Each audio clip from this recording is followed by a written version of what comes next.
Saudara-saudari yang dikasihi Tuhan, kembali kita berjumpa di dalam secuil roti surgawi.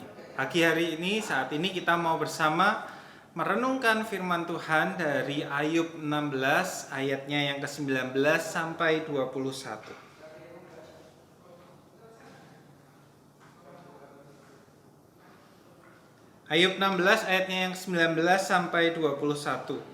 Ketahuilah sekarang pun juga saksiku ada di surga, yang memberi kesaksian bagiku ada di tempat yang tinggi.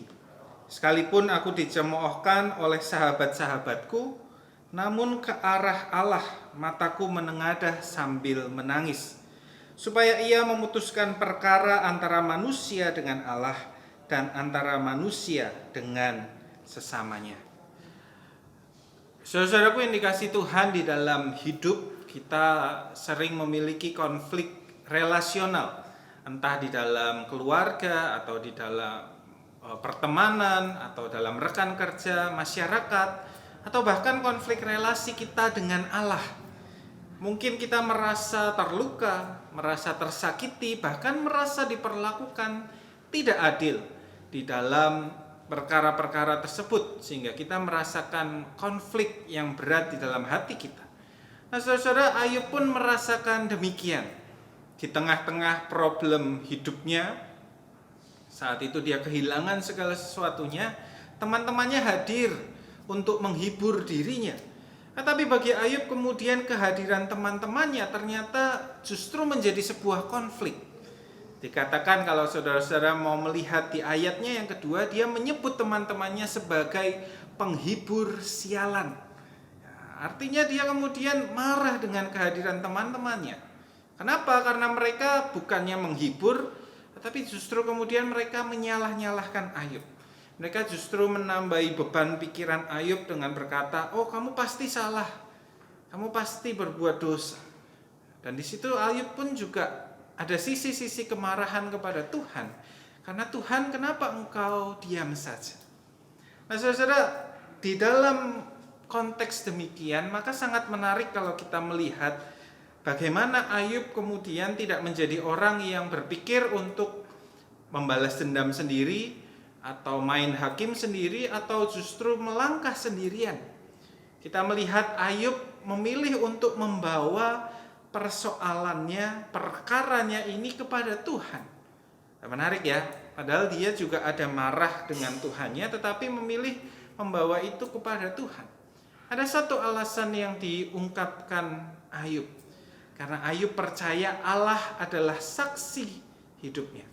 Saudara tentu tahu saksi adalah orang yang melihat atau menyaksikan sesuatu yang terjadi, dan saksi ini kemudian mengungkapkan itu dengan benar. Nah, Allah sebagai saksi dimaknai sebagai Allah pribadi satu-satunya yang bisa melihat seluruh isi hati, seluruh pikiran dari Ayub. Dan itulah kenapa Allah dipilih Ayub menjadi saksinya. Karena Allah adalah pribadi yang tanpa dusta. Allah tidak pernah berprasangka, Allah tidak berat sebelah, kesaksian dan juga nanti keputusannya itu adil dan jujur, membawa kebaikan.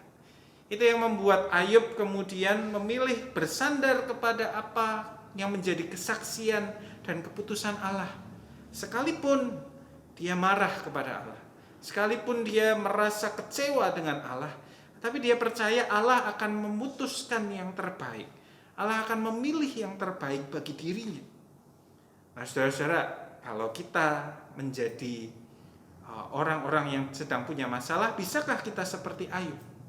Ayub punya kedewasaan untuk terbuka di hadapan Tuhan. Karena kita tahu Allah sebagai saksi, kalau kita dinyatakan salah, maka benar memang kita salah. Ia tidak akan segan untuk menegur kita, untuk menuntun kita, atau bahkan menghajar kita jika perlu. Tetapi jika sebaliknya kita benar, Allah juga sanggup melindungi, meneguhkan, bahkan memulihkan. Keputusan Allah bisa jadi memang bertentangan dengan apa yang jadi keinginan kita. Nah, disitulah kita melihat kedewasaan iman Ayub. Dia menyerahkan semuanya kepada Allah, bersedia merendahkan dirinya, menerima keputusan adil dari Allah. Karena dia tahu dirinya mungkin seringkali berat sebelah. Diri kita masing-masing pun bisa saja berat sebelah. Bisakah kita memilih untuk menerima keputusan Allah, apapun yang menjadi penilaian Allah bagi kehidupan kita? Kiranya itu yang menjadi refleksi dan perenungan kita bersama untuk melangkah menjalani kehidupan kita. Tuhan memberkati.